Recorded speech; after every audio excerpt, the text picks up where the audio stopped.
Boa noite, pessoal. Estamos aqui de novo para começar a nossa live de hoje. Transmissão para falar sobre esclerose múltipla. Peço desculpas aí para vocês por não me organizar melhor. Pronto. Estamos ao vivo então pelo Instagram e pelo YouTube. Vou tirar aqui a câmera da frente. Já tem algumas pessoas ali no YouTube.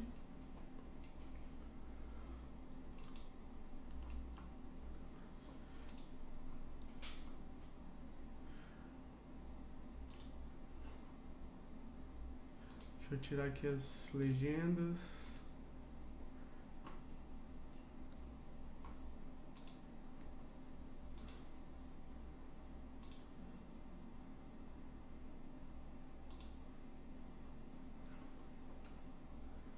Que não vai dar para tirar a legenda, vai ficar assim. Espero que a gente consiga fazer direitinho a nossa live. Deixei nos stories, quem quiser assistir os slides da apresentação, vou explicar melhor sobre a esclerose múltipla, mostrar ali como que funciona o neurônio. Deixei ali no stories o link para você acessar aí pelo YouTube. Quem puder assistir pelo YouTube, eu acho que a experiência vai ser um pouco melhor do que aqui pelo Instagram. Quem não puder, a gente fica por aqui mesmo, tá bom? Boa noite, Valéria. Boa noite, pessoal. Tem várias pessoas por aqui. Fico muito feliz de ter tantas pessoas comigo. Várias pessoas são meus pacientes e acompanham aí com a gente nessa jornada aí. E esses dias eu tava relembrando como foi aí o meu primeiro contato com a esclerose múltipla, né? Esclerose múltipla é uma doença autoimune. E como uma doença autoimune, ela tem um caráter de acometer pessoas mais jovens. E eu tive o primeiro contato com essa doença, de pessoas que tinham essa doença, quando eu estava na faculdade. Eu estava no 4º ano da faculdade. E eu me lembro como hoje foi essa experiência. Estava começando ali, tinha acabado de passar pela fase da faculdade de medicina, que você aprende a tirar uma boa história, a examinar o paciente. E ali, depois do 4º ano de medicina, a gente começa a entrar nas especialidades e começa a entender um pouco sobre como funcionam essas especialidades. E no ambulatório de neurologia tinha um ambulatório de doenças desmielinizantes. Então, nesse ambulatório, tinha muitos pacientes com esclerose múltipla, que é uma doença desmielinizante. E nesse ambulatório, a gente está falando isso em 2007, esse ambulatório, ele era um ambulatório que a gente via muitas pessoas cheias de limitação. E imagina, eu estava lá com 21 anos, um adolescente, passando por aquele ambulatório. Estava ali aprendendo a colher uma boa história, aprendendo a examinar, e via pessoas jovens como eu, já com várias sequelas causadas pela esclerose múltipla. E aquilo ali causava um certo impacto na gente. A gente tinha ali a impressão de ser uma doença de difícil tratamento, que causava muitas sequelas para a pessoa. Muitas pessoas já estavam em cadeira de roda, mesmo muito jovens. E até dava uma certa angústia de ter que participar daquele ambulatório por ver pessoas tão jovens com tantos problemas. A gente ficava repensando a nossa vida, causava um grande impacto emocional passar por aquilo tudo. E foi justamente em 2007 que eu conheci também o Dr. Cícero. O Dr. Cícero, ele é professor da Unifesp e foi justamente a faculdade que eu fiz. E no 4º ano de medicina a gente tinha aulas com o Dr. Cícero. Naquela época ele estava começando a estudar sobre a vitamina D. Já tinha algum tempo que ele estudava. Ainda não tinha publicado o artigo com o Dr. Danilo. Mas ele já falava muito pra gente sobre a importância de substâncias como ômega 3, como a colina, como outras substâncias. Falava também da vitamina D. E naquele momento foi o primeiro contato que eu tive com o Dr. Cícero. Dr. Cícero é sempre uma pessoa muito séria. Quem conhece o Dr. Cícero sabe. É difícil de você conseguir arrancar uma risada do Dr. Cícero aí numa consulta ou conversando com ele. E ele era um professor muito sério na época e aí me ficou muito marcado. Muitas coisas do que ele falava me marcou muito naquela época e eu acabei levando para minha vida mesmo, alguns aprendizados. E mais para frente, quando eu cruzei no caminho do Dr. Cícero de novo, a minha irmã Bia, ela estava trabalhando com o Dr. Cícero, e aí surgiu a oportunidade de fazer o treinamento para aplicar o protocolo Coimbra. E quando eu fui participar desse treinamento, eu fiquei ao mesmo tempo muito feliz e também muito apreensivo, porque eu sabia que o Dr. Cícero é uma pessoa séria. Às vezes ele aparenta ser uma pessoa muito severa, mas ele é uma pessoa muito tranquila, assim. Depois que você começa a conviver com ele, você sabe. E no caso, quando eu fui fazer o treinamento, eu encontrei a doutora Sátia e a doutora Patrícia. A gente fez o treinamento juntos. E no primeiro dia, quando eu fui participar desse treinamento, e já ia atender pacientes com esclerose múltipla. E aí entra a primeira paciente com esclerose múltipla. Quando falou que ia chamar a paciente, eu já me preparei ali para sair da frente, para ajudar a pessoa a entrar na sala com algum auxílio.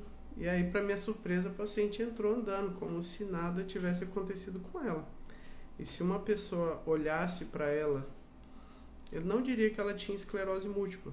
É uma pessoa que vive absolutamente uma vida normal. E assim foi passando durante a semana.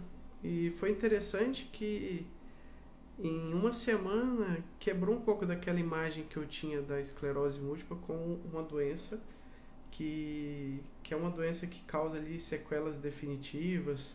Obviamente é uma doença que pode causar problemas, mas me tirou aquela ideia que a pessoa ficaria limitada, aquela ideia de uma doença que tiraria totalmente a qualidade de vida da pessoa. E aí, ao longo aí desses 5 anos que eu já trabalho com tratamento com a vitamina D, com pessoas que tomam doses altas de vitamina D, que fazem o protocolo Coimbra, percebi que as pessoas elas podem viver uma vida absolutamente normal com a doença. Então foi uma quebra absurda de paradigma começar a trabalhar com o Dr. Cícero. Então, só para ilustrar um pouco sobre como foi a minha primeira experiência aí com a esclerose múltipla e com tratamento com vitamina D.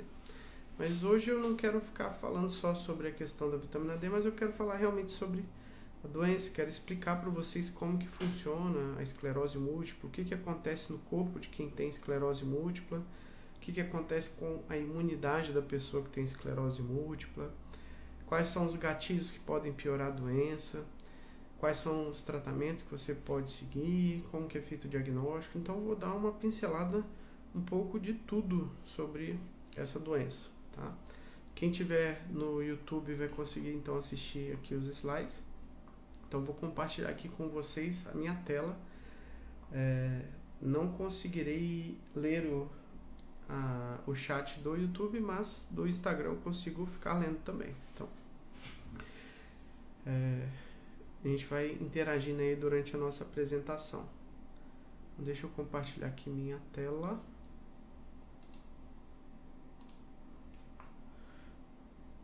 Com vocês.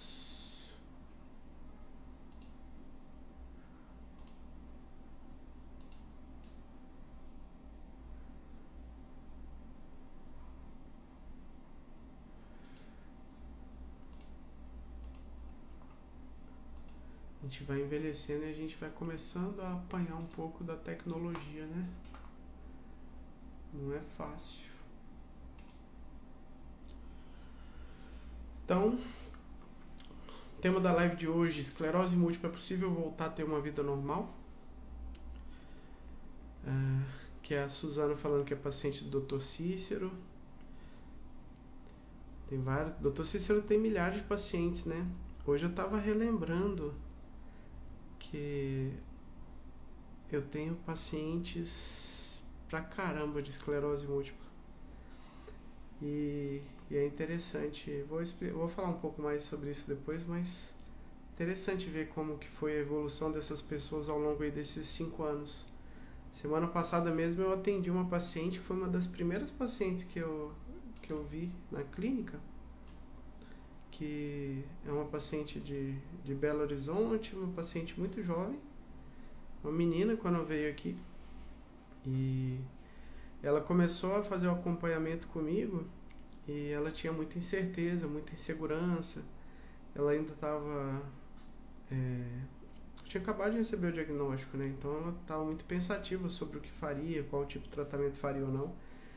E ver a evolução dela ao longo desses últimos 5 anos é algo incrível, assim. Então, só quem realmente acompanha os pacientes com esclerose múltipla, quem faz esse tratamento com vitamina D, sabe o quanto a qualidade de vida ela fica preservada.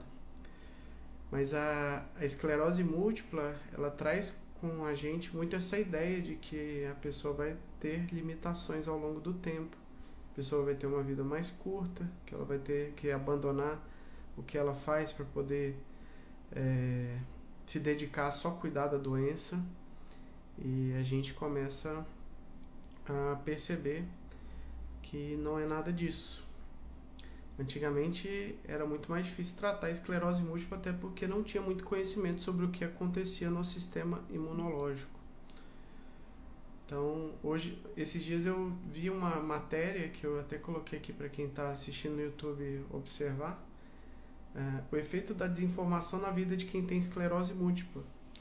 Por que é tão importante se falar sobre a esclerose múltipla, sobre os sintomas da esclerose múltipla? Até se tirou um mês para falar sobre o assunto, que é o mês de agosto, é chamado Agosto Laranja.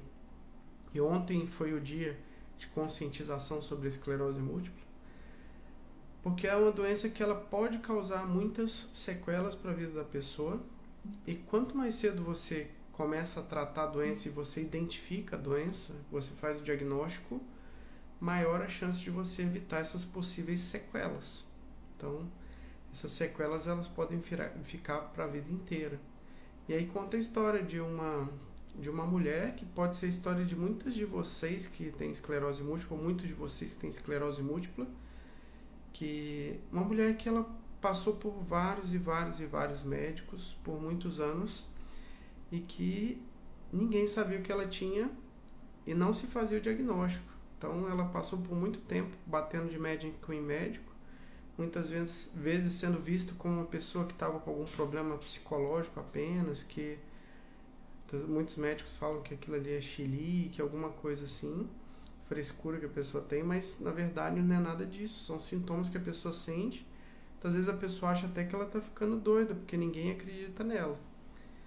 E essa é a história de muitos pacientes com esclerose múltipla. Eles começam a ter vários sintomas que aparecem, depois somem.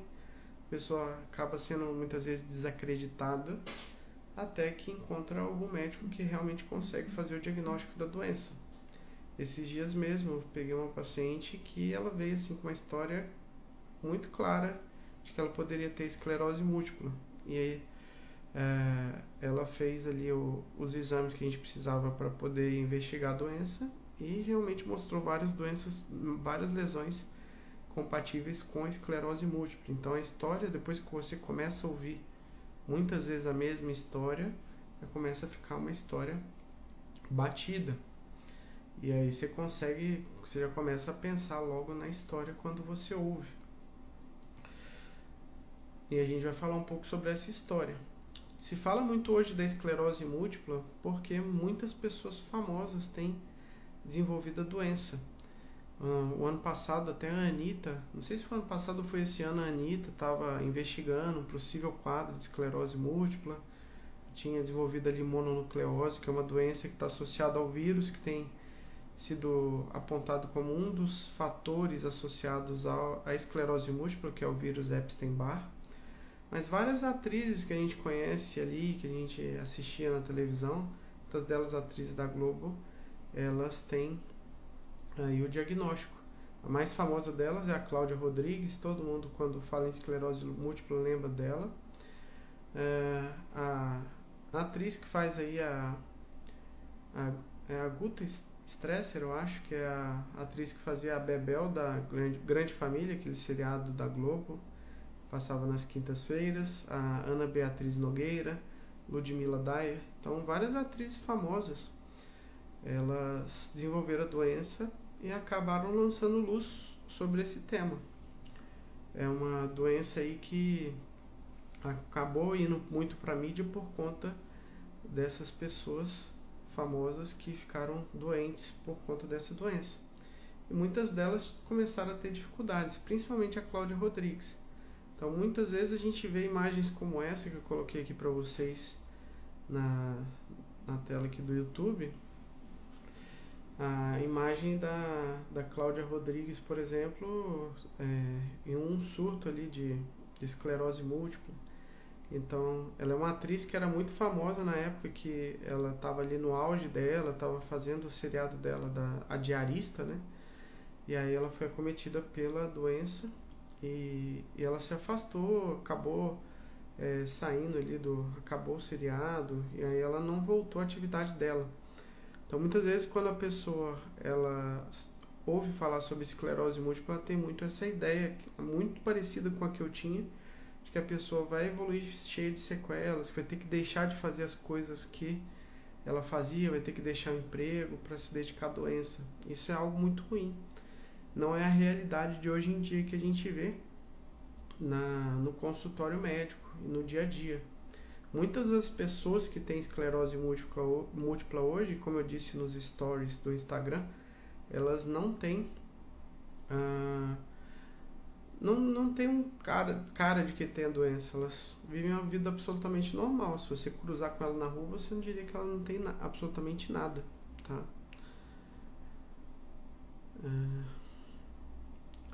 Então, vamos ver aqui o que o pessoal está falando aqui no Instagram. Mas só para complementar esse raciocínio da Cláudia Rodrigues, a gente não pode imaginar a doença a partir desse prisma. Esse prisma não é mais o que acontece. A minoria dos pacientes com esclerose múltipla evolui de uma forma que tem que abandonar todas as suas atividades. Eu estava fazendo uma retrospectiva de vários pacientes que eu me lembro, assim, me recordo de cabeça que têm a doença. E assim, são médicos, são dentistas, são advogados, são professores. E na maioria desses pacientes são mulheres. E são pessoas que estão absolutamente ativas, trabalhando na profissão, vivendo a vida normalmente. Então, essa ideia que a gente tinha de limitação está ficando para trás, graças a Deus. E graças aí à evolução dos tratamentos que têm aparecido ao longo do tempo. Então, a esclerose múltipla é uma doença que a gente chama de autoimune, de caráter inflamatório. Então, no caso, doença autoimune é uma doença em que o sistema imunológico da pessoa ataca o próprio organismo. O sistema imunológico desregulado começa a fazer besteira. É uma doença que a gente considera inflamatória. Então, uma doença inflamatória é uma doença que a inflamação ela vai influenciar muito nesse tipo de doença. Crônica, então uma doença que hoje não tem cura, mas que tem um tratamento. Se você tratar a doença, principalmente se você tratar ela desde o início, você tem uma evolução muito favorável. Às vezes a gente recebe alguns pacientes que têm a doença há muito tempo e que foram pessoas que o tratamento não funcionou. E elas acumularam, às vezes, muitas sequelas. E a gente, às vezes, eu me peguei muitas vezes chateado, assim, de ver a situação da pessoa. Me lembro um pouco daquela época lá de 2007, quando eu atendi os pacientes lá no ambulatório de neurologia da Unifesp. E via os pacientes numa situação cheia de sequelas. E eu imaginava, se essa pessoa tivesse começado o tratamento antes, tivesse dado certo o tratamento, talvez ela estivesse vivendo e passando aqui numa situação totalmente diferente. Então, quanto antes você começar a tratar a doença, maior a chance de você evoluir com uma vida normal, sem sequelas. Aqui é a imagem que eu coloquei para vocês de um neurônio. Então, nessa doença autoimune, que é a esclerose múltipla, o paciente ele tem um ataque do sistema imunológico contra o neurônio. São várias formas que acontece desse sistema imunológico atacar o neurônio. Para vocês entenderem um pouco sobre como funciona o neurônio, eu coloquei essa imagem que mostra aqui a famosa bainha de mielina, que é essa bainha verde aqui que fica ao redor do axônio do neurônio. A bainha de mielina ela não é produzida pelo próprio neurônio, mas por uma outra célula chamada oligodendrócito. E essa bainha de mielina ela tem uma função muito específica para o neurônio. O neurônio é uma célula do nosso corpo que conduz informação. Então, na nossa pele, por exemplo, tem vários tipos de receptores diferentes. Você está lá na faculdade de medicina, você aprende sobre cada um dos tipos de receptor. Tem receptor de dor, tem sensibilidade de frio, sensibilidade de toque.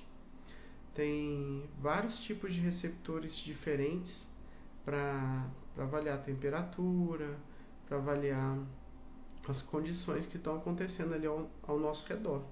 Então é como se fosse ali várias antenas que a gente tem captando uma determinada situação, uma mensagem. E essa mensagem ela é enviada para a sua central de comando, que fica lá no seu cérebro. E a partir desse cérebro, dessas informações, o cérebro ele vai atuar para que a gente consiga executar aquilo que a gente quer.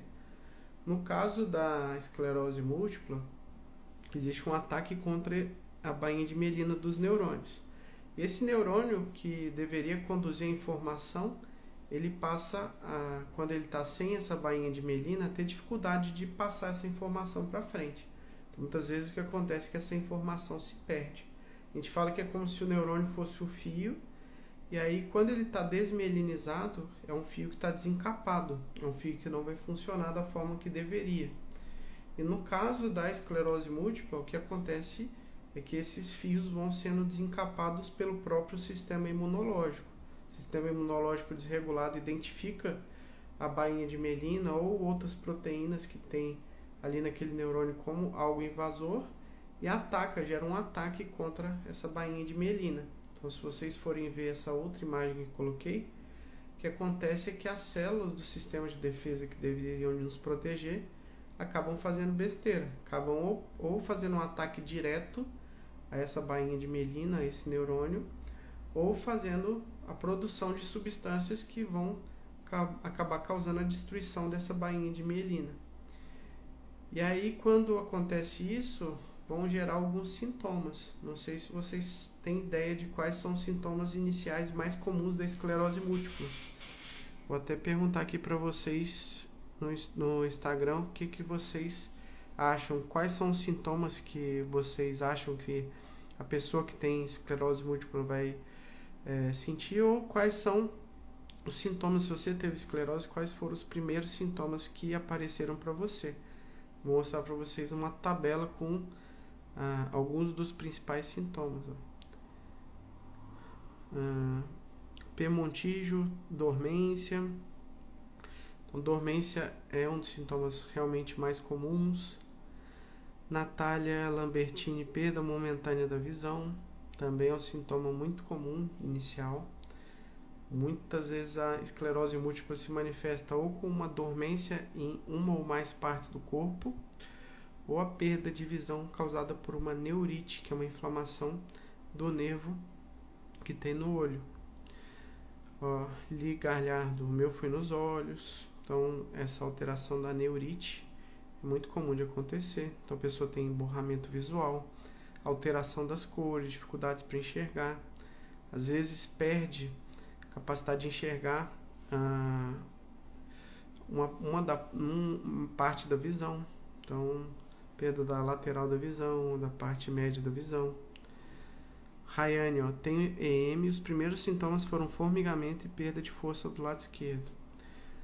Muitas vezes esses sintomas de perda de força junto com formigamento são comuns realmente e geralmente acontece quando tem lesão na medula. Então, a esclerose múltipla é uma doença que pode acometer tanto a medula, que é aquela parte do sistema nervoso que passa dentro da nossa coluna, ou o cérebro, então o encéfalo, que pode ser acometido. Pode acometer também o cerebelo, causando alteração de coordenação.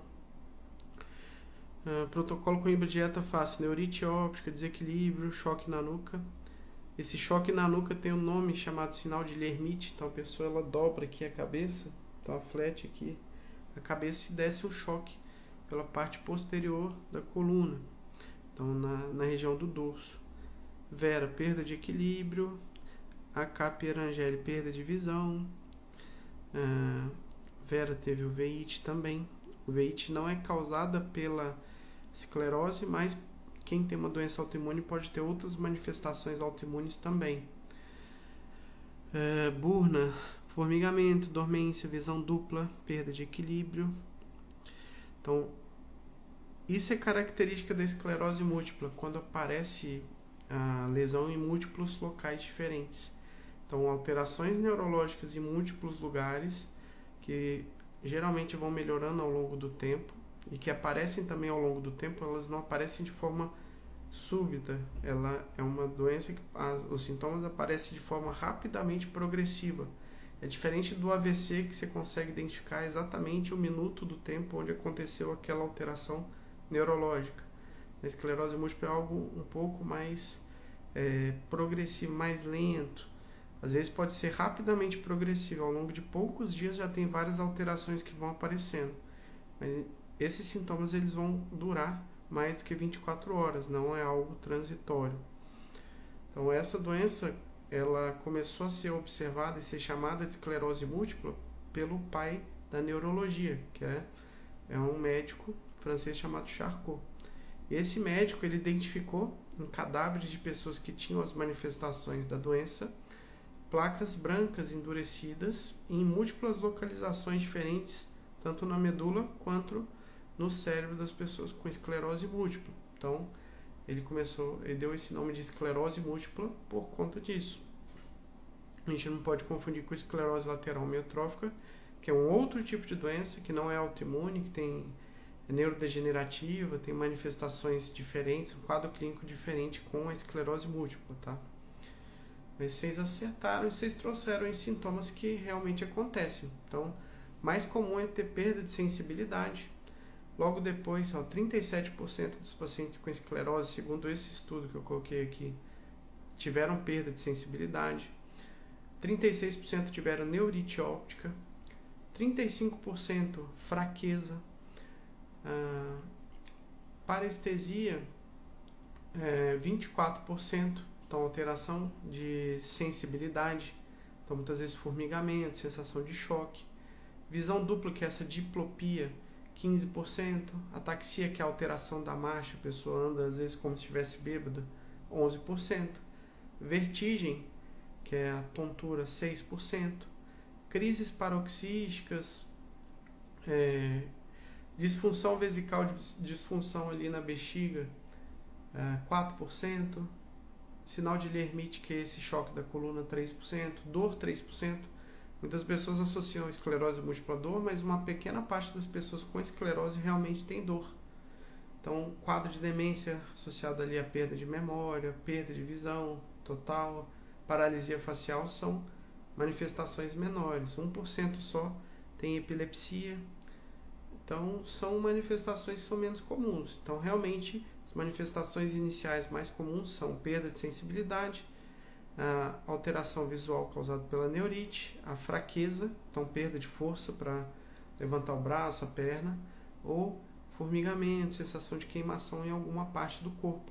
Tem um sinal que é muito famoso, que é o abraço da esclerose múltipla, que é um sintoma como se fosse uma sensação de aperto. Pode acontecer entre a região do pescoço e da cintura, e a pessoa sente realmente alguma alteração ali sensitiva, muitas vezes queimação, formigamento, como eu disse para vocês. Então, sintoma relativamente comum. E o sintoma mais comum que aparece em praticamente todos os pacientes com esclerose múltipla, que pode causar muito prejuízo para a qualidade de vida, não está falando aqui, mas é a fadiga. A fadiga, muitas vezes incapacitante, é um dos principais sintomas que causa prejuízo para quem tem a esclerose múltipla.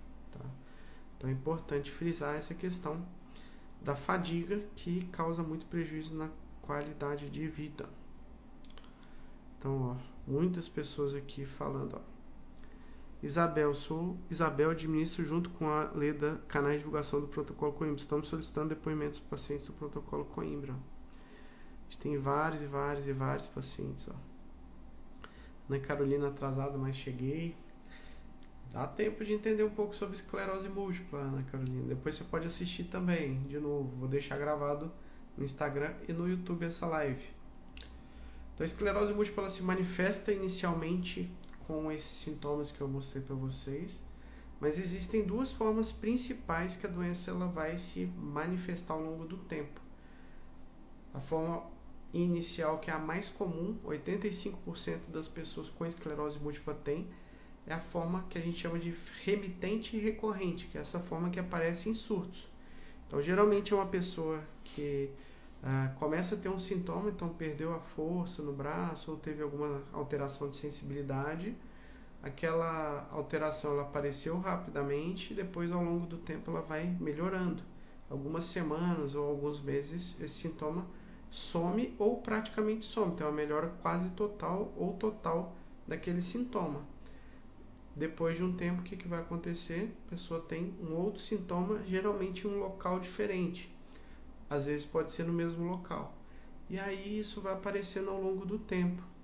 Se a pessoa tiver uma forma mais agressiva da doença, esses sintomas eles vão aparecendo ali ao longo de depois de 1-2 meses, e aí vai tendo vários surtos em seguida. E aí quando você passa no médico certo, você vai conseguir fazer o diagnóstico rápido. Se você vai passando em um médico que nem imagina sobre a doença ou que não tem experiência com a doença, o que vai acontecer? Seu diagnóstico vai ser tardio. E muitas vezes o que vai acontecendo ao longo do tempo, quem tem essa forma em surtos, é que ao longo do tempo a pessoa vai acumulando algumas sequelas. E ali ao longo de anos, a pessoa pode ficar com sequelas permanentes que vão causando piora da qualidade de vida. Então, evitar os surtos é uma forma de você conseguir evitar a progressão da doença. E a outra forma que é comum de aparecer é a forma primariamente progressiva. Então, uma forma que aparece, os sintomas eles vão aparecendo de uma forma muito lenta, muito insidiosa. Então, a pessoa não consegue identificar ao longo de quanto tempo que apareceu o formigamento, ou faz quanto tempo começou aquilo ali. Mas ela percebe que foi ao longo de muitos meses, às vezes anos, que um sintoma foi acontecendo. Essa é uma forma da doença que é de mais difícil controle. É uma forma que acontece por uma inflamação crônica de baixo grau no sistema nervoso, que vai acontecendo muitas vezes com a coluna, com a medula do paciente, a medula do paciente com essa forma progressiva é que ela vai se afinando pela perda ali dos neurônios. Então ela não é uma forma que vai aparecer em surtos. Mas pacientes que têm muitos surtos ou têm uma doença muito agressiva, eles podem evoluir para uma segunda forma, uma terceira forma da doença, que é a forma secundariamente progressiva. Então a doença começa em surtos ao longo dos primeiros meses, dos primeiros anos, e ali ao longo do tempo você vai tendo ali uma atrofia cerebral, vai tendo uma degeneração, tá? Essa forma secundariamente progressiva tem alguns estudos mostrando que tem relação com a falta de vitamina D.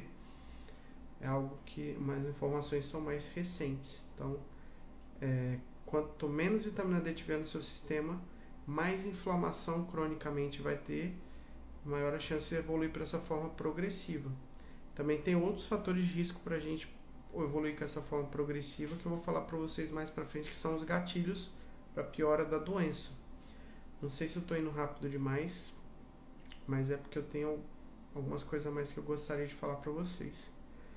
Então, parte das pessoas elas podem evoluir para essa forma secundariamente progressiva. Tratar o quanto antes a doença é crucial para evitar sequelas. Então, é importante começar o tratamento o quanto antes e também você fazer o diagnóstico o quanto antes. Então, se você tem alguma pessoa que você conhece que tem falado desses sintomas que a gente falou para vocês e ela está passando de médico em médico, às vezes é importante você falar com ela, olha, você precisa de passar com um neurologista, um bom neurologista para avaliar aí a possibilidade da doença, tá? Eu trazer aqui para vocês alguns dos dados sobre a esclerose múltipla no Brasil que são importantes. Então, é uma doença que é mais frequente em mulheres, assim como outras doenças autoimunes.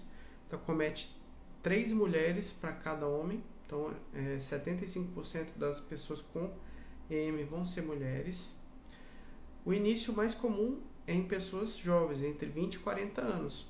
Isso não quer dizer que não possa aparecer em outras idades, mas é menos comum aparecer depois dos 60 e também menos comum aparecer antes dos 10 anos de idade. Mas existem algumas formas de esclerose múltipla que aparecem na infância e também na adolescência. Inclusive, eu tenho alguns pacientes que são adolescentes e também tenho, se eu não me engano, 2 crianças com esclerose múltipla, que agora já deve estar adolescente também. Aqui no Brasil, a estimativa é que exista aí até 18 casos a cada 100 mil habitantes. Então, eles colocam de 1 a 18 casos a cada 100 mil habitantes, porque a esclerose múltipla é uma doença que já se sabe há décadas tem relação com a distância da linha do Equador. Então, quanto mais distante da linha do Equador a localidade maior a chance de desenvolver a doença. Então, a vitamina D ela é um fator protetor contra o desenvolvimento da doença. Para vocês terem uma ideia, em países da Escandinávia, países acima ali do norte da Escócia, tem incidência de até 250 casos a cada 100 mil pessoas. Então, é mais de 10 vezes maior a frequência nesses países do que, por exemplo, aqui no Brasil. Então, é muito mais comum pessoas que estão morando no Rio Grande do Sul desenvolver a doença do que pessoas que moram lá em Manaus, que moram no Rio Grande do Norte, que tem ali uma incidência maior do sol. E já se sabe há muito tempo sobre esse papel da vitamina D. Só não se entendia muito bem por que os pacientes, como a vitamina D poderia influenciar nessa questão, porque na época eles achavam que a vitamina D era uma vitamina, não sabiam que ela era um hormônio que influencia diretamente na imunidade. Então imagina isso há 70, 80 anos atrás, onde não se sabia desse papel regulador da imunidade relacionado à vitamina D. Então, era um grande fator de confusão para os pesquisadores e para os médicos. E outra questão importante é que alguns genes têm sido associados à doença, mas é uma doença que a gente fala que é multifatorial, não é só a genética que vai influenciar, tem esses fatores do ambiente, a vitamina D é um deles. Eu tenho inclusive alguns pacientes que são irmãos, então tem pacientes que trato dos irmãos que têm esclerose múltipla e tem também paciente que tanto a mãe quanto a filha tem a doença. Então, é uma doença aí que tem esse caráter familiar. Muitas pessoas perguntam sobre qual a chance de um familiar ter esclerose múltipla.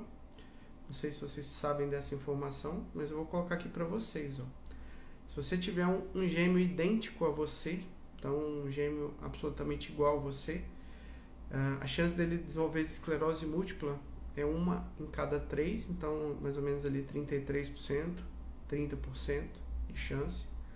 Então a gente vê que a genética é importante, mas não é o principal fator envolvido. Tem o fator ambiental. Se for um gêmeo que não é idêntico, é 1 chance a cada 15 de ter a doença. Se você tiver um irmão com esclerose múltipla, a sua chance de desenvolver a doença é 1 em 25. Se torna menor. Se o pai, a mãe ou um meio-irmão tiver esclerose múltipla, 1 chance a cada 50. Se tiver um primo de primeiro grau com a doença, 1 a cada 100 de chance de você desenvolver a doença. E aí, se ninguém na família tiver esclerose, sua chance é 1 em 1000 ou até ali entre 1 em 1000 e 1 em 100 mil. Então, é uma chance muito menor. Acredito que, pós-pandemia, essa chance aumentou muito porque vários gatilhos para o aparecimento da doença aconteceram durante essa pandemia, como infecção, como estresse emocional intenso. A gente ainda vai falar um pouco sobre isso. Então, quais são aí os fatores ambientais de risco para a esclerose múltipla? Vocês têm ideia de quais são esses fatores? Vocês imaginam quais fatores podem influenciar na chance aumentada de desenvolver esclerose fora a questão genética? Coloquem pra gente no Instagram o que vocês apostariam aí que influencia diretamente na esclerose. Vou aproveitar aqui e beber uma água enquanto isso.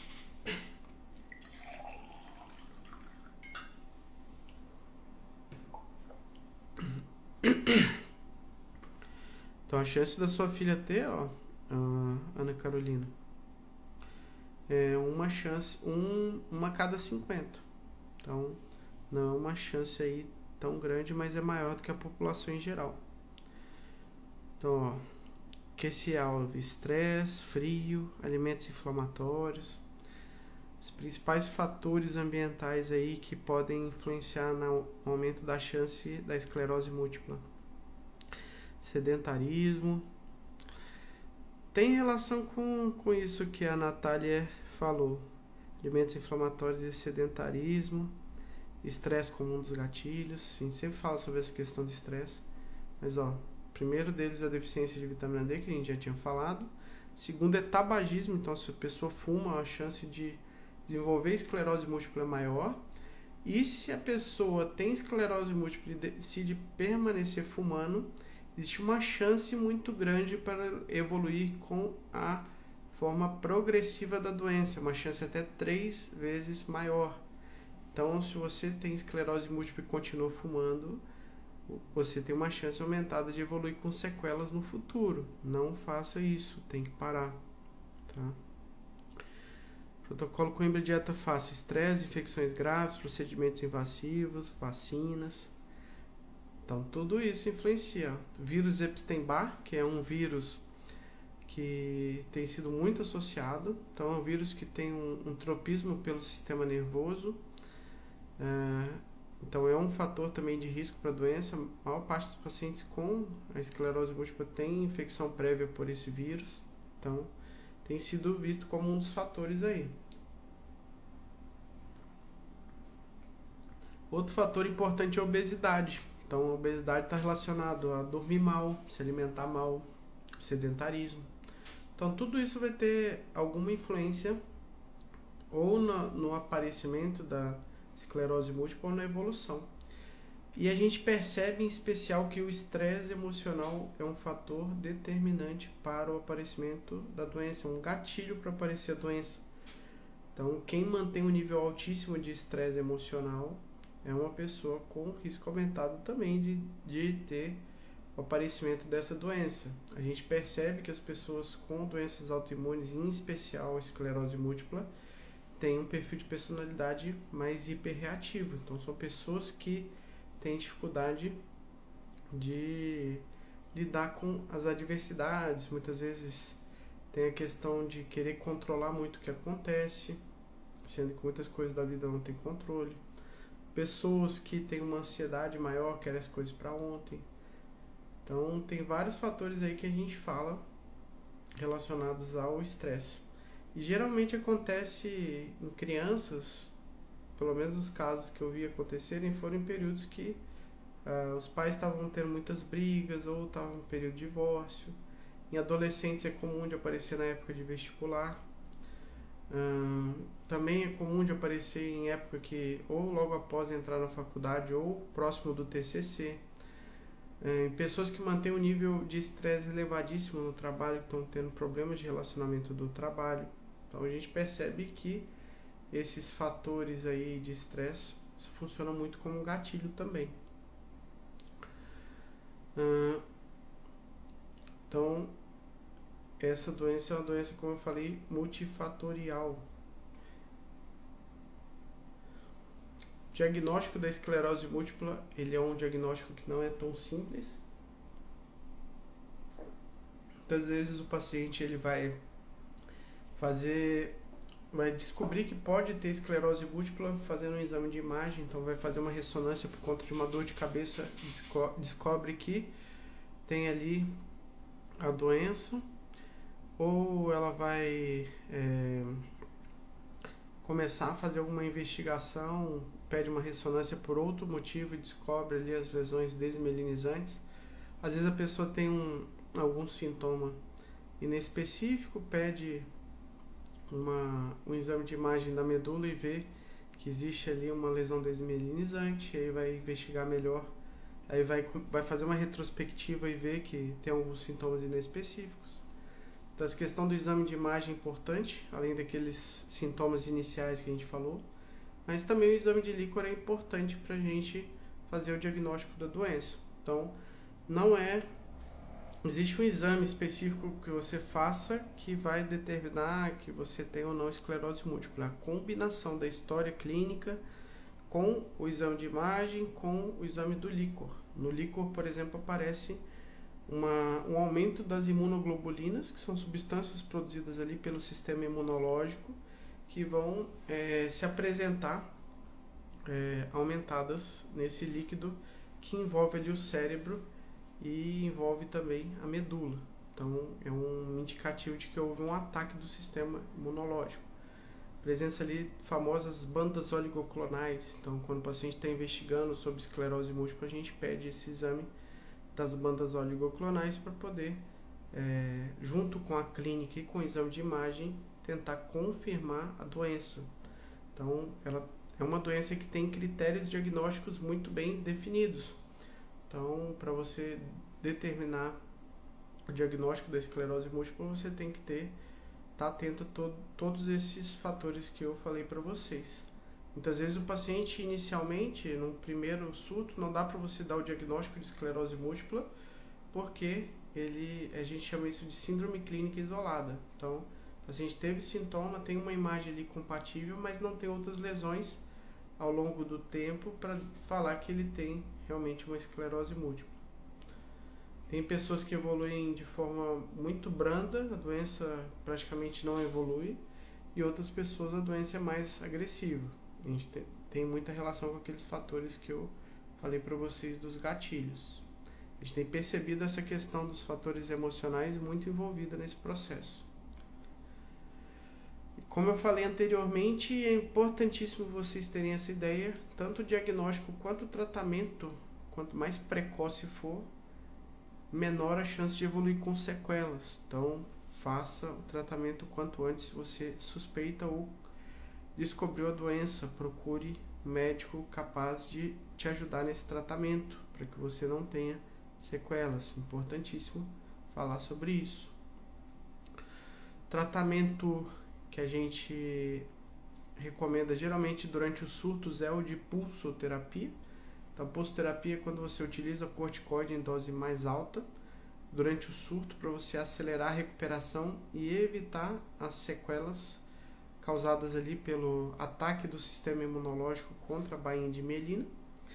E o tratamento convencional é feito com imunossupressores e imunobiológicos. São medicações que vão enfraquecer o sistema imunológico da pessoa, vai fazer com que o próprio sistema imune pare de causar um ataque contra a mielina.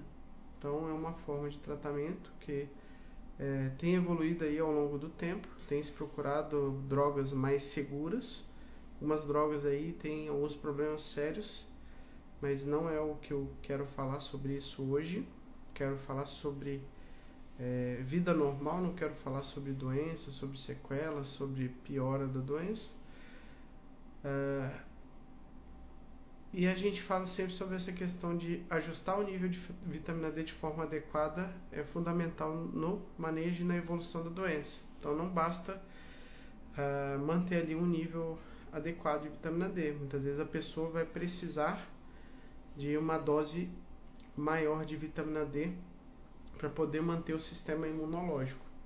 Antigamente a gente achava que a pessoa teria que tomar doses muito altas de vitamina D para o resto da vida para manter a doença sob controle.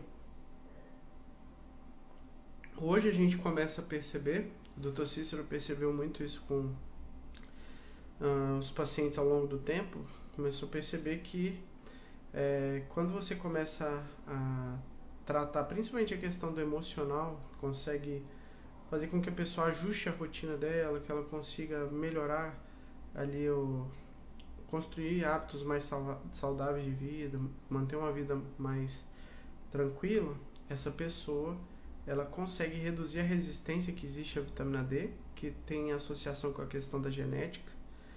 Isso faz com que a pessoa precise de doses menores de vitamina D ao longo do tempo. Então, antigamente a gente achava que o paciente teria que tomar dose alta ao longo da vida inteira. Hoje a gente sabe que essa resistência à vitamina D ela varia e vai depender de vários fatores, o principal deles estresse emocional. Muitas vezes as pessoas acham que a gente falando sobre o protocolo Coimbra, na consulta com o paciente, a gente fica falando sobre vitamina D o tempo todo. Mas hoje em dia, a menor parte da consulta é falar sobre a vitamina D. A maior parte do tempo que eu passo, muitas vezes eu passo ali 2 horas, 3 horas com o paciente em consulta, a gente fala sobre essas medidas não medicamentosas, não farmacológicas. A gente fala sobre questão de ajustar a vida da pessoa para que ela não tenha piora da doença. Muitas vezes eu passo muito tempo falando sobre questões emocionais, às vezes a pessoa acha até que é bobagem ficar falando sobre isso, que não tem influência, mas é fundamental. A gente sabe há mais de 20 anos que os fatores de estresse eles estão associados a um aumento do risco de você ter surto. Então, eventos de vida estressante se associam com a presença de surtos da esclerose múltipla. Se você manter um nível alto de estresse emocional, você vai ter piora da doença, tá? Então, é uma questão que a gente tem que levar em consideração. Angélica Rosa, dá para fazer o protocolo utilizando medicação até sentir segurança?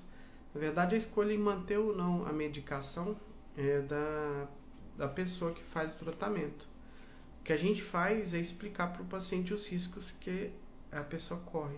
Muitas vezes o paciente passa no médico, o médico fala que ele não tem que ler bula da medicação, que ele não tem que saber sobre os riscos, que quem faz bula é advogado. Então você ouve várias barbaridades aí ao longo do tempo. A pessoa tem que ter noção, a pessoa é adulta, ela tem que ter noção de quais são os riscos e os benefícios de cada tratamento. Todo tratamento ele vai ter os riscos e benefícios, assim como o tratamento com imunobiológico, com imunossupressor vai ter os seus riscos, também vai ter os benefícios. Além disso, o tratamento com a vitamina D é a mesma coisa. O que a gente tem que fazer ao longo do tempo é minimizar esses riscos. Então a gente sabe os riscos que tem, a gente adota medidas para evitar que esses riscos aconteçam. Então a gente tenta minimizar o risco e fazer o tratamento com segurança. No caso do tratamento com vitamina D, por exemplo, um estudo que foi publicado ano passado mostrou que essas doses altas de vitamina D, quando feitas com acompanhamento, feitas com a dieta, com a hidratação adequada, o risco de você intoxicar é pequeno. Na verdade, no estudo não teve nenhum caso de intoxicação nos 319 pacientes que fizeram acompanhamento ali por até 3 anos e meio. O estudo foi publicado por um grupo de médicos da Alemanha que foi treinado pelo Dr. Cícero. Então, no caso, dá para fazer o tratamento, só que a gente tem que tentar minimizar os riscos. Outro risco de utilizar a dose maior de vitamina D é de ter perda de massa óssea. Para você minimizar esse risco, você tem que fazer atividade física com regularidade. Você tem que fazer atividade física com impacto. Então tem que caminhar, tem que fazer corrida. Se a mulher é mais jovem, o homem é mais jovem, tem que fazer ali uma musculação para ajudar. Isso eu sempre falo também para os pacientes na consulta. Então não tem como ter um tratamento que não tem risco nenhum. Então o que a gente faz é minimizar esses riscos, tá bom? Mas dá para fazer os 2 tratamentos ao mesmo tempo. Leila Yoshi, será que uma pessoa que usa vitamina D pode nunca desenvolver a doença? Interessante essa pergunta, Leila. Porque teve um estudo que foi feito ali no início dos anos 2000. Na verdade, ele foi publicado no início dos anos 2000, mas foi um estudo que foi feito com enfermeiras. E esse estudo que foi feito com enfermeiras mostrou que ali as enfermeiras que suplementavam a vitamina D, elas tinham um risco reduzido de desenvolver esclerose múltipla. Não é que elas aboliam o risco, mas elas reduziam bastante o risco de desenvolver a doença. Foi um estudo que foi feito com acompanhamento de dezenas de milhares de enfermeiras do serviço de saúde do Reino Unido. Então essas mulheres foram acompanhadas ao longo de muito tempo. Se observou que as mulheres que suplementavam vitamina D, elas tinham um risco menor de desenvolver esclerose múltipla ao longo dos anos, tá? Então a vitamina D ela é sim um fator protetor. Não sei se você estava no começo da live, mas a gente falou que há décadas já se sabe que os países de pessoas que moram mais longe da linha do Equador têm um risco muito maior de desenvolver a esclerose múltipla, tá? Então aqui eu coloquei essa imagem para ilustrar para vocês os vários gatilhos que vão piorar a evolução da doença. Então, dormir mal vai aumentar a chance de ter piora da progressão da doença. Manter um nível elevado de estresse emocional também vai aumentar a chance de ter uma piora da doença. Pessoa que fuma, pelo amor de Deus, pessoa que tem esclerose múltipla e fuma, é quase um suicídio. Tem inclusive uma única paciente minha que fuma, e assim, toda vez que eu converso com ela, eu já pergunto pra ela, já parou de fumar? Já passei tratamento para ela parar de fumar, ela já parou, agora voltou, mas a gente está nessa luta para parar de fumar, para que ela evite de ter mais sequelas ao longo do tempo, para evitar aquela forma secundariamente progressiva. Então, obesidade, qualquer fator que aumente a inflamação, ela vai acabar impactando na inflamação do sistema nervoso também, principalmente obesidade, sedentarismo, tudo isso vem no pacote ali da pré-diabetes, vem no pacote da resistência à insulina. Então, consumir doce, que vai alterar a microbiota intestinal também, vai influenciar. Então, são vários e vários fatores que influenciam. Tem a questão do alumínio também, que a gente tem falado para os pacientes. Então, o alumínio é uma substância que quebra a barreira intestinal e quebra a barreira hematocefálica. Então, aumenta o risco de ter inflamação no sistema nervoso. Essa inflamação acontecendo no cérebro de quem tem esclerose múltipla é um fator que vai piorar a evolução da doença. Então, não pode ter um estilo de vida maluco, não pode ser vida louca, tem que se cuidar. Muitas vezes a doença ela aparece como para o paciente com esclerose múltipla como um aviso para ele mudar a rota. Então, o paciente ele tem que mudar aquele estilo de vida, senão ele vai ter piora da doença, tá bom? O que mais que eu coloquei aqui para vocês?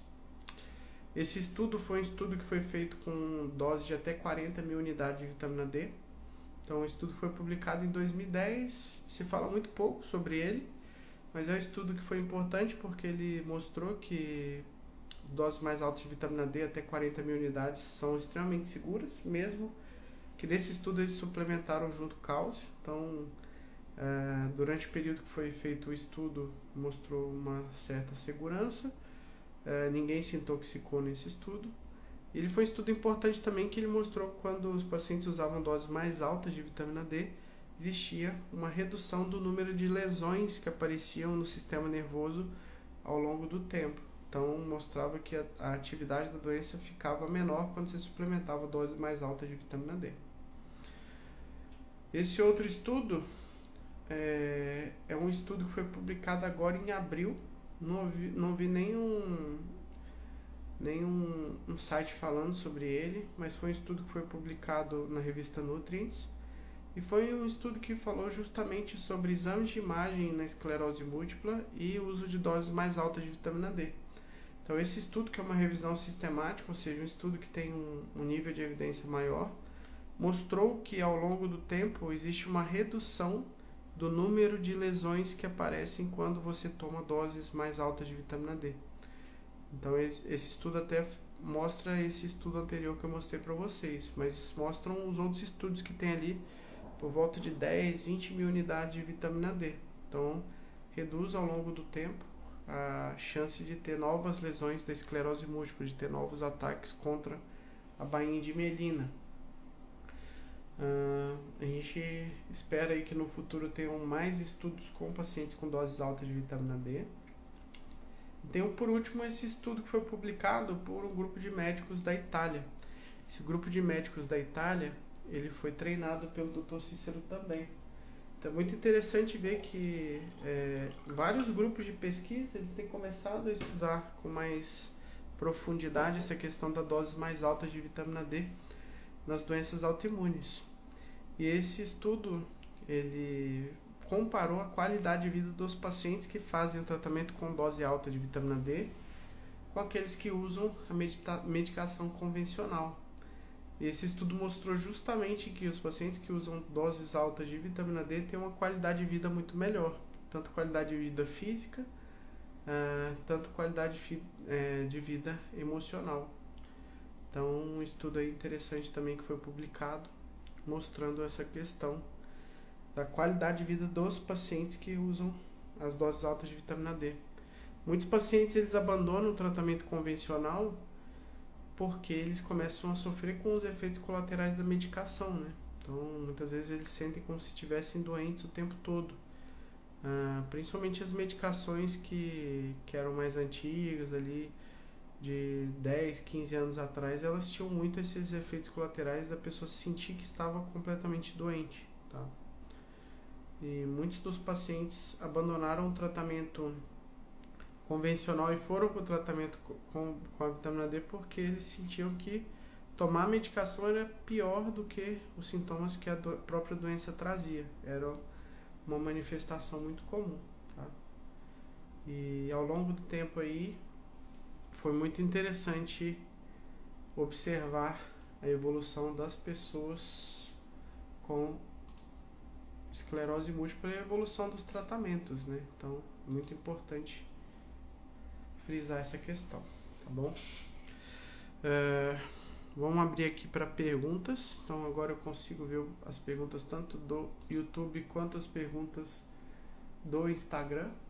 Então, pessoal aí que pôde acompanhar, acho que pedi para vocês darem um like aí no nosso vídeo, ó, tem like nenhum no nosso vídeo, meu Deus, só 18 likes. Vamos lá, pessoal, vamos dar like lá no vídeo do YouTube, ajuda aí o nosso canal. Quem não se inscreveu ainda no YouTube pode se inscrever.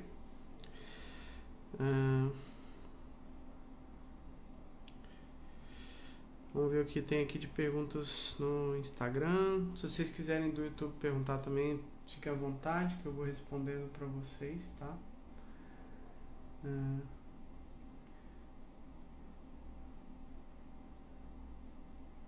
Angélica Rosa, com quantos anos de diagnóstico começa a diminuir a chance de estabilizar a doença utilizando o protocolo Coimbra? A questão, Angélica, do protocolo Coimbra é que ele vai evitar a progressão da doença. Então, por exemplo, a pessoa tem várias sequelas ao longo do tempo e ela vem para fazer o tratamento, muitas vezes ela não vai conseguir recuperar dessas sequelas, porque assim, a vitamina D, além de evitar a progressão da doença, a gente sabe que ela também ajuda no processo de remielinização, principalmente nas lesões mais recentes. A vitamina D ela estimula aquela célula que eu falei para vocês que produz a mielina, chamada oligodendrócito. Então, o oligodendrócito ele é estimulado a produzir mais mielina quando tem mais vitamina D no sistema. Então, ela tem ali esse efeito benéfico de ajudar na recuperação de lesões.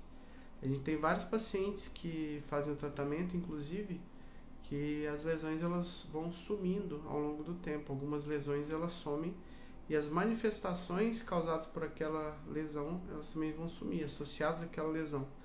Então, se o paciente, por exemplo, tem uma lesão na medula, essa lesão estava causando formigamento nas mãos, perda de força, se essa lesão some, os sintomas também geralmente somem junto.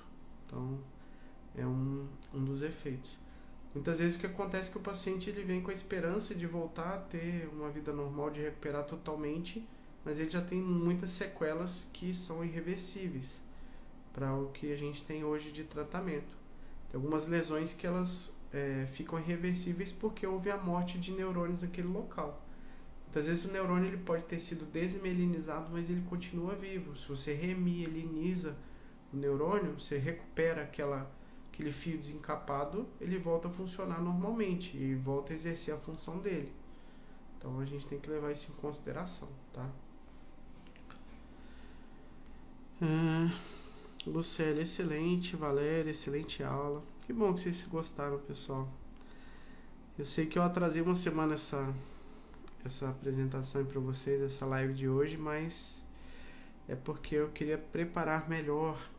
Às vezes a gente não consegue manter o ritmo aí para poder fazer essas lives, mas eu acredito que vocês estejam aproveitando aí, conseguindo entender melhor sobre o funcionamento dessa doença, né?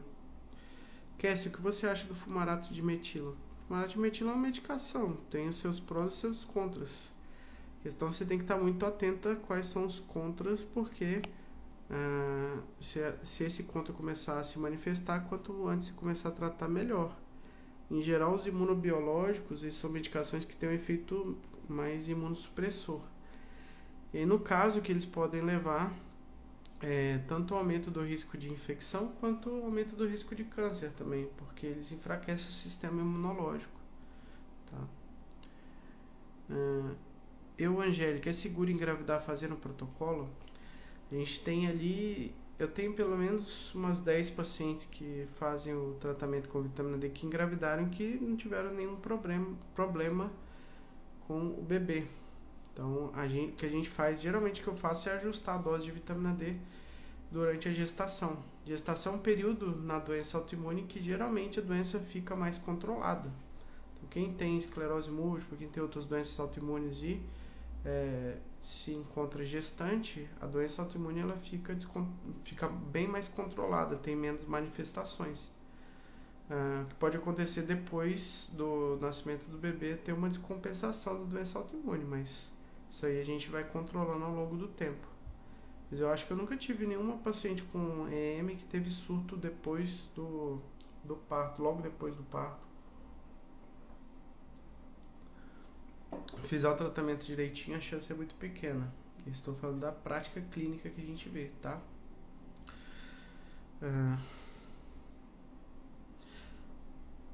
A pessoa que é muito nervosa, o que pode fazer? Então, a pessoa que é muito nervosa tem que procurar formas de não ficar tão nervosa. Tem que repensar, porque ficar muito nervosa vai descompensar a doença. Então, tem que procurar formas. Eu falo para o paciente, tem gente que vai procurar yoga, tem gente que vai odiar yoga, vai ter que fazer karatê, tem gente que vai cantar no coral da igreja, vai procurar espiritualidade, vai fazer terapia. Procurar algo que funcione para aquela pessoa. Só não pode continuar fazendo as mesmas coisas e esperar que as coisas mudem. Tem que procurar melhorar. Ana Carolina, tem que cuidar do emocional das nossas crianças, isso é fundamental. Natália Lambertini, o que você orienta em relação a pacientes que desejam aplicar botox, preenchimento de ácido hialurônico, bioestimuladores?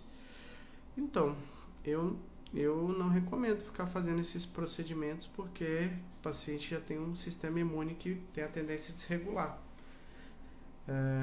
Mas não vai ter estudos falando que aumenta o risco de complicações.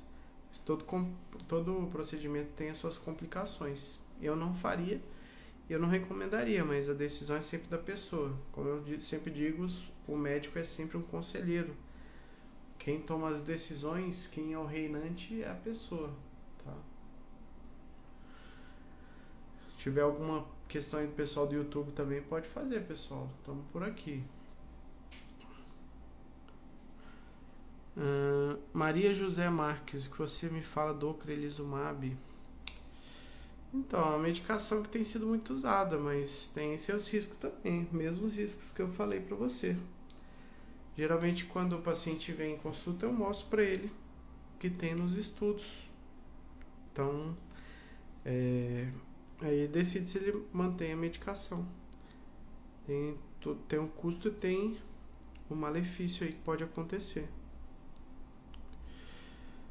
Acha que conseguiremos diminuir dose de vitamina D? Essas últimas 2 semanas mesmo eu diminui a dose de 3 pacientes. Estão com doses bem menores de vitamina D. Começaram ali o tratamento com 70, 80 mil unidades de vitamina D. Hoje estão com 30, 40 mil unidades de vitamina D. Dá para reduzir, sim. Questão do paciente conseguir melhorar ali a qualidade de vida dele, conseguir ajustar o estilo de vida dele para poder ter uma vida mais saudável. Natália Lambertini, você orienta a vitamina D diária, certo? Qual a diferença de aplicar a dose alta uma vez por semana? Então, a vitamina D, tanto diária quanto uma vez por semana, pode ser feita, mas diária é melhor, mais fisiológico, né? Toma sol todo dia. Vitamina D injetável a gente não recomenda em dose alta, a menos que o paciente tenha muitos problemas para fazer, para poder absorver a vitamina D. Eu, pelo menos, nunca vi um caso, mas o Dr. Cícero já viu alguns, ele já tratou muito mais gente do que eu. Tá? Vou ver aqui no YouTube se tem alguma pergunta. Não tem. Inclusive, pessoal, se vocês querem ter ideia de qual o efeito do tratamento de vitamina D para as pessoas, eu deixei até separado aqui, ó, o livro da minha amiga Leda Aldebs, ó, Além da Vitamina D. Se vocês não compraram esse livro, vocês têm que comprar ele. É um livro que conta a história de vários pacientes. Até fiz duas lives com a Leda, uma delas a gente até leu uma história, que é a da Beatriz, que eu presenciei um pouco dessa história. Viu ela trazendo o filho dela, que ela homenageou o Dr. Cícero. Mas tem a história da Leda, tem a história do Vinícius, que inclusive foi colega de faculdade do meu irmão. Tem várias histórias aqui muito legais de pessoas, tanto que aplicam o protocolo Coimbra, quanto pessoas que fizeram ali tomaram a decisão de fazer o tratamento com vitamina D. Ó. Tem a Larissa, que tem esclerose, a Leda Jamile, o Otávio. É um médico aí, Otávio Freitas, que ele sempre dá o relato dele. Tem o Otávio Galindo de Alagoas. Então tem várias pessoas. Paulo Faria, que também é médico lá no Rio de Janeiro. Elane Galhardo. Então, ó, tem várias histórias. Tem a Naira. A história da Naira é muito bonita também. Inclusive, a Naira é uma das primeiras pacientes do Dr. Cícero. Ela teve um filho recente. Como eu disse para vocês, o tratamento com vitamina D me fez ter uma ideia diferente da que eu tinha. A pessoa pode viver uma vida absolutamente normal. Então, é até muito bonito ver a história de superação das pessoas que fazem o tratamento e conseguiram recuperar a própria vida, né? Cláudia, Dr. Cláudio, visto que a vitamina D é um hormônio, isso não implica em um aumento do risco para as células cancerígenas, visto que são altas doses? Poderia comentar sobre isso? Na verdade, a vitamina D, como ela tem um efeito de regular a imunidade, ela reduz o risco de células cancerígenas. Ela é uma substância que é imunorreguladora. Então, o seu sistema imune mais regulado, ele consegue encontrar mais facilmente as células cancerígenas e eliminar essas células ao longo do tempo, tá bom? Então, é justamente o contrário. Paula, onde tem as lesões é comum sentir mais quente o local, doutor? Então, não necessariamente, Paula. Tem que avaliar essa questão. Joyce Pontes, excelente. Eliane foi maravilhosa. Obrigado, pessoal, o carinho de vocês. Isabel, altamente didática, leve, cativante, ótima live. Pessoal, muito obrigado aí pelo carinho, foi muito boa a participação de vocês.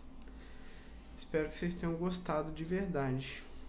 Paty de Limoeiro, 8 anos de protocolo Coimbra sem sequelas, porém recentemente minha perna começou a demorar 1 milésimo de segundo para reagir quando estou sentada e vou levantar.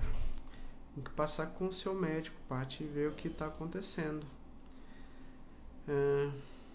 Eliane, se corre mais risco tomando a vacina do que tendo a doença da febre amarela? Então, Eliane, a febre amarela é uma doença que aparece eventualmente em algumas regiões, né? Então, não é uma doença que é muito comum de acontecer. A chance é pequena. Como o seu sistema imune também está regulado, a chance de você complicar por esse tipo de doença é menor. Mas não vai ter estudo falando exatamente sobre isso. Tá?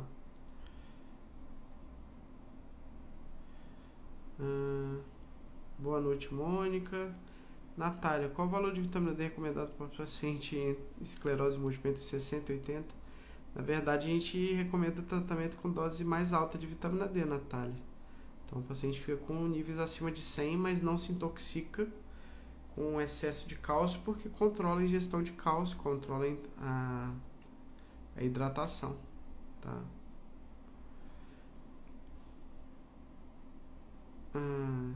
Mônica, protocolo Coimbra pode ser para leucemia linfóide crônica. O protocolo Coimbra é para doenças autoimunes, Mônica, não é para qualquer tipo de doença, tá? Então não é qualquer doença que vai ser tratada, só doenças autoimunes. A Fernandes, é comum sentir ardor na cabeça quando ficamos nervosos?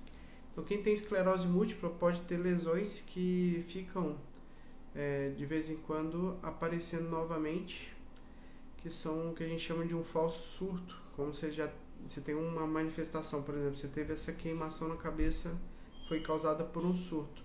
Às vezes essa lesão, ela permanece causando ali sintomas, principalmente quando você fica mais nervosa, muito comum, é o que a gente chama de falso surto. O surto verdadeiro geralmente quando tem um sintoma neurológico novo que a pessoa nunca teve. Então a gente pensa ali no aparecimento de uma nova lesão. E aí, quando a gente suspeita de uma nova lesão, a gente pede o exame de ressonância com o contraste. O contraste ele mostra ali o processo que a gente chama de quebra da barreira hematocefálica, que é característico da doença. Então, extravasa o contraste e mostra que ali está tendo uma lesão aguda que apareceu nas últimas semanas, tá? Ana Carla, excelente como sempre, obrigado. Muito feliz, pessoal, que vocês gostaram. Tá? Angélica, ótima live, obrigado por compartilhar. Tomo natalizumab mais de 2 anos e hoje penso em começar o protocolo.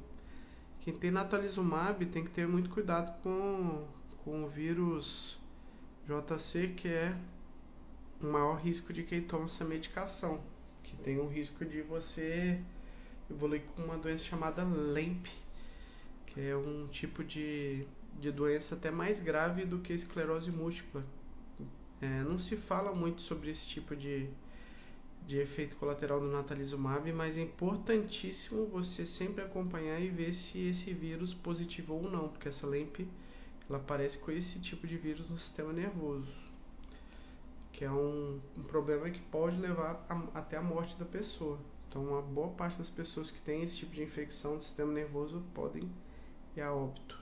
Os médicos geralmente não gostam de falar sobre isso, mas é uma complicação que pode acontecer, tá bom?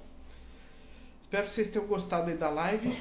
Vou ver se tem mais alguma pergunta aqui no YouTube. Geni, aprendi mais um pouquinho hoje. Que bom, Geni. Fico feliz que tenha aprendido. Vera Fole, grato por mais essa live com tantas informações relevantes. Acredito que essa live ela seja bem interessante para quem tem esclerose múltipla, porque entende melhor um pouco do que acontece e o que pode fazer para evitar a piora da doença. Espero aí que vocês tenham uma excelente noite. Muito obrigado. Nossa, me excedi bastante no tempo aqui. Desculpa, pessoal. Esperado era ficar no máximo 1 horinha aqui com vocês, mas foi 1h30 quase aí de live. Espero que vocês aproveitem uma ótima noite. Muito obrigado por tudo. Pessoal do YouTube, agradeço a vocês aí pela presença. Pessoal do Instagram também. E pedir a vocês aí que compartilhem essa live com as pessoas que vocês conhecem que têm esclerose, que podem se beneficiar com essas informações que eu falei. E é isso. Um grande abraço a todos. Fiquem com Deus e até amanhã às 8 da manhã que a gente tem live de novo, tá bom? Um abração, tchau, tchau.